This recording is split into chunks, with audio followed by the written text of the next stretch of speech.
booloo naatal université bu Touba ginnaaw bi ñu amalee tey jii ñaareelu formation bi nga xam ne kii di Baye Cheikh Garab mi ngi koy amal ci université bi at mu nekk tey jii nag Baye Cheikh delsiwaatoon ngir amalaat formation boobu formation boobu yi nag tey mu doon ko amal ci ay xale yoo xam ne ñii ñi ngi jóge université waaye ñii ñi ngi jóge ca daara ja waaye ñii ñi ngi jóge ci école yu ndaw yi nekk ci dëkk bi Baye Cheikh nag ginnaaw bi mu àggalee formation boobu yi nag jëm ci jëmbatum garab waaye jëm ci toppatoo ay garab xale yooyu yi nga xam ne doon nañ leen defal formation bi nag yëkkati nañ ay kàddu xamale bu baax a baax formation bi tolluwaay bi mu am ci ñoom ñu teewlu seeni maa ngi am 18 ans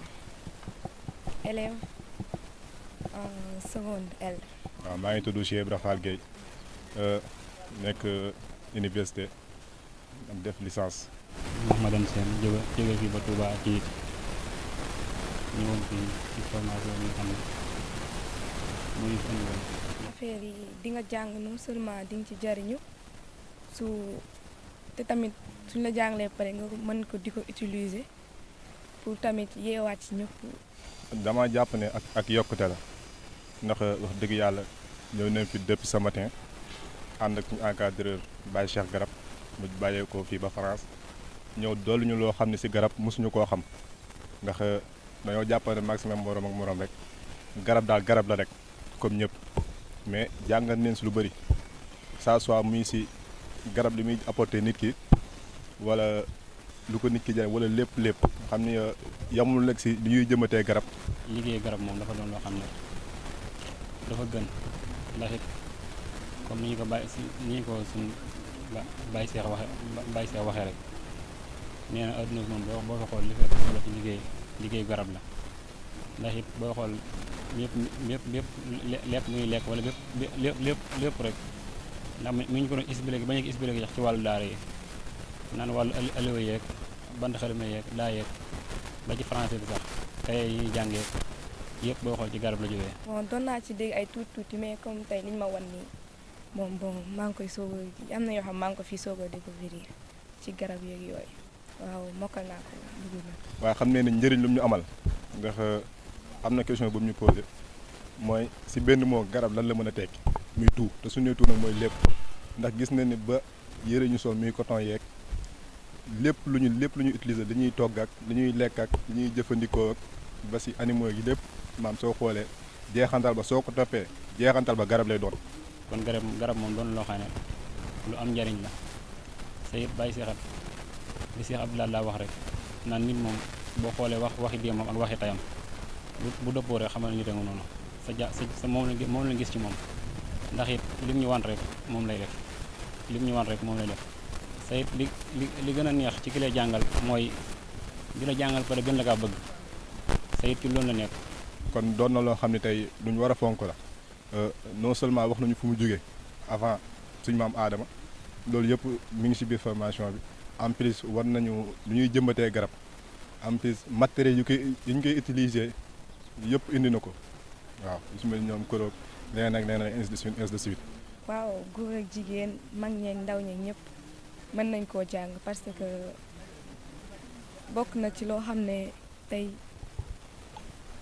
day naatal fii daal dëkk bi yëpp da koy naatal pare li muy defati suñu wér-gu-yaram moo ko ëppati doole moo tax. donc mu doon loo xam ne tey am nañ ci fierté bu baax a baax te jàpp naa ñun ñëpp peut-être yàggul mais maîtrise nañ lu bëri ba tey suñu demee feneen dinañ ko mën a jàngalaat te jàpp naa ne loolu mooy njëriñ la donc duñ fi jëlee daal bëri na kenn mënta wax lépp du def lu dul sant bu baax a baax. ndax ñun moom dana doon ay ndaw xamuñu dara bëri na ay fautes trop ak li ñuy def waaye Baye Cheikh doon na koo xam ne moom boo bëggee jàng mën na laa jàngal ci kaw nga doon koo xam ne bëgg ngam jàng ndax moom ni muy jàngalee metti na mettiwul yow mi jàng nag ni koy gisee rek noonu lay mel ci yow boo gisee ne dafa metti rek dafa metti boo gisee ne neex na nag ndax neexaay bi mooy lan mooy lépp lu mu la jàngal rek boo ko defee ci xel da nga ko xam. te di ñaan moom mi tamit jàngal ñu ko xam-xam du tuut saa borom kàttanal ko wéral ko ba lépp loo xam ne am na yéene liggéeyal ko Cheikh Ibra Fall Sëriñ Tuuba mu defee ko nu mu ko bëggee. ñi ngi sant bu baax di sant Serigne Mountakha xalifa général yàlla yàggal koy jàmm di sant Serigne Mountakha di sant Baye Cheikh di sant ñi bokkaloon liggéey bi yëpp ñaan yàlla may ñu ci ndam rek incha allah rabbi daan jërëjëf. Baye ma sama kàddu jëm ci Baye Cheikh Gueye mi rek Baye Cheikh Gueye Faras nga xam ne moom may dimbali ci liggéey bi yokk ma ci xam-xam ak ay élément ndax day liggéey boo xam ne dafa rëy lool nag ndax liggéeyu garab dimanche bi mu toll dafa laaj xam-xam te moom xam-xam moo ko indi mu ñor ko lool moom di ci dimbali ci côté bu ne kon loolu mook ñam ko seqal ca Faras ñoo ngi leen koy delloo di siyaare bu baax ci wàllu woowu leen di xamal seen biram sant leen ci côté boobu wax dëgg ndax moom ñu dimbali ci côté bu ne ci xam-xam beeg lu leneen ak leneen kon yooyu bagage yi ak jumtuwaay yi ñu fi liggéey yëpp Baye Cheikh gi mën koy indil kon sama wax du gudd ndax li ci am solo Baye Sëñ Maguette wax na ko Baye Cheikh wax na ko kon man Baye Cheikh daal maa ngi koy sant ak njabootam gannaaw bi ma santee sëñ bi ci liggéey bi ma dugal nga xamante ne liggéey la boo xamante ne man maa ko war di fay mu di ma neexal côté bu ne man maa ko war di neexal ndax liggéey suñ Tuuba la ma am ci mbégte boo ko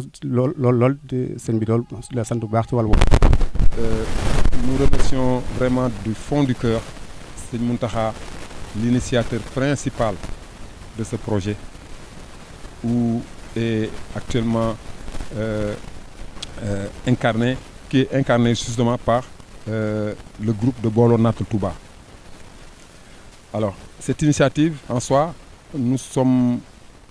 assez sûrs et certains que c'est quelque chose qui va être, mais je dirais même pas nationalement connu, mais ça va être connu sur le plan international. Pourquoi? Parce que le fait de faire la revitalisation de Touba nécessite un effort et surtout des efforts où tout le monde est concerné. Donc aujourd'hui, nous sommes revenus encore pour la deuxième fois prendre en charge des jeunes. Je dirais même que c'est la deuxième promotion parce que nous étions là au mois de décembre, janvier dernier. Et on se rend compte qu'en fait, on voit de nouveaux jeunes qui nous rejoignent. On le voit sur justement la photo que nous avons ici. Et nous avons aussi la certitude que par rapport à ce que nous avons déjà entamé il y a 6 mois et ce que nous avons fait aujourd'hui, eh bien, c'est quelque chose qui va aller encore de plus en plus en avant. Alors donc nous remercions Seigneur Mountakha d'avoir eu cette idée et d'avoir chargé Seigneur Moustapha Abdou Khadr de la responsabilité mais totale du projet et qu'il a confié à son fils qui est là à côté de moi, qui est Seigneur Moutala, et qui jusqu'à aujourd'hui vraiment remplit sa mission de la façon la plus extraordinaire possible. Je reviendrai aussi sur tous les partenaires, frères et sœurs avec qui nous travaillons dans ce projet. Mais je parlerai déjà de ceux qui sont présents ici, comme M. Maguette Gueye, même vous aussi, le caméraman en même temps, parce que je me souviens que la première fois c'est vous qui étiez là et qu'en plus vous posez des questions très pertinentes et en même temps aussi certains gérants, surtout responsables des pépinières comme Mor Diouf. Je parlerai aussi de ce que j'ai vu à Thiès, ce que j'ai vu à Mbour. Ben, je crois que je reviendrai là-dessus parce que je suis arrivé ici il y a 3 jours, mais ça fait presque 10 jours que je suis venu. Mais avant cela, je suis passé à Thiès où j'étais avec les responsables de Bolona pour Touba. On a été à côté à Poudjak où il y a une pépinière. Nous avons travaillé là-bas pendant 3 jours avec les personnalités locales, avec la population aussi bien masculine que féminine. Et ça a porté ses fruits. Donc ça a vraiment eu des résultats très positifs. Et de là après, nous sommes partis tout de suite à Mbour, où il y a aussi l'autre pépinière qui est gérée par Baye Cheikh Diop. Nous avons passé 2 jours là-bas, où sur une journée, nous nous sommes consacrés justement à étudier et à apprendre l'entretien et surtout la remise en état des arbres fruitiers. Et aujourd'hui, nous sommes venus ici à Touba, où nous avons remis en état la pépinière. Justement, on a replanté des arbres même au niveau de la pépinière et au-delà, dans l'université même, sur l'autre aile qui se trouve derrière nous, nous avons pu planter à peu près au moins une dizaine d'arbres à ombrage, des mentalistes. Donc voilà, donc, le but c'était justement de pouvoir avancer à chaque fois qu'on est là, partager les connaissances et surtout les actions pratiques, parce que c'est ça qui est important. Au-delà de ça, donc faire en sorte que tout le monde soit concerné et tout le monde se rende compte de l'importance de cette mission.